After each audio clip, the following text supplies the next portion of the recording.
Many, many souls have dedicated themselves to bearing the light of the gospel to distant lands. One thinks of all the Celtic monks, one thinks of those in the time of the Counter-Reformation, one thinks on this day in particular of those holy Jesuits, the proto-martyrs of North America, who are among those who had the most horrific martyrdom ever. One thinks of those, even today, who are being tortured. What a ghastly thing it is for one man to torture another. I was reading something on this question years ago. It makes the angels weep.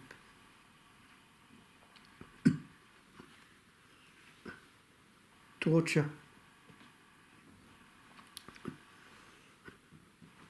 of what is made a pain. How is combined the sound of this alarm that all must heed of what is made a brain that has refined the niceties of utmosts, that may plead upon an armoured will to give a moment of consent. Is this one ball the pocket of the cosmos where ours live within a state of feeling? Is time all? Or are there aches, aeonic, or the sea, whence none returns? Oh, seconds, strangely riven, you trickle into hell and ecstasy. And some cry that no moments more be given.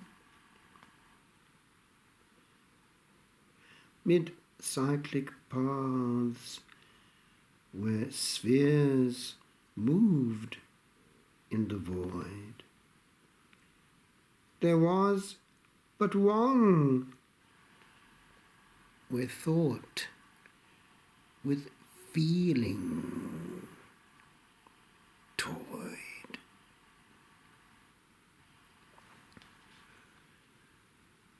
Here is Dalgan Park, the house of formation of many missionaries. And at the back of the chapel are pictures of those who were martyred, some atrociously. Our brethren, our flesh and blood. And how many in current regimes are still being atrociously tortured, while we here have no pain. For them, each second is a share in hell. We're living in Dublin, staying with missionaries and studying at Milltown Park under the Jesuits. There were missionaries all over the house, and they would tell stories. One, Father Tony, a young priest who was on a sabbatical, at one mealtime described what had happened one day when he was in the house of the priests. He was called by the local authorities to go to the centre of the village to prepare 10 men for execution. They'd been caught, apparently, involved in drugs. But when he prepared them for death, he realized very quickly that it was a false accusation. They were all completely innocent. They were being used, it would seem, as scapegoats. He turned away his eyes after preparing them and heard this huge, terrible din, and looked round afterwards, and even pillars had been sawn in two by bullets. Blood everywhere. A ghastly sight. The firing squad.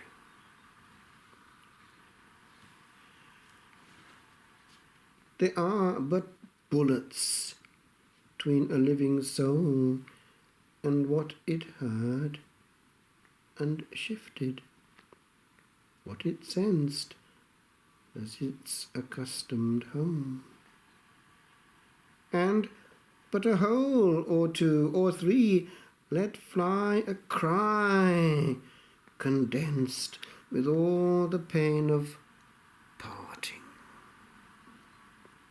For the scream that settles in the sky asunder racks the wriggles of a being that did seem all one ere came these little chinks and cracks.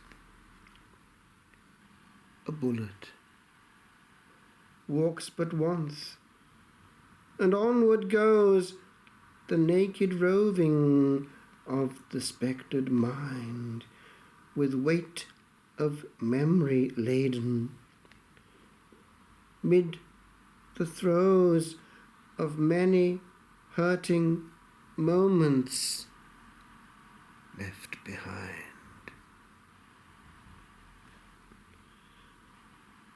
And there are many hovering around,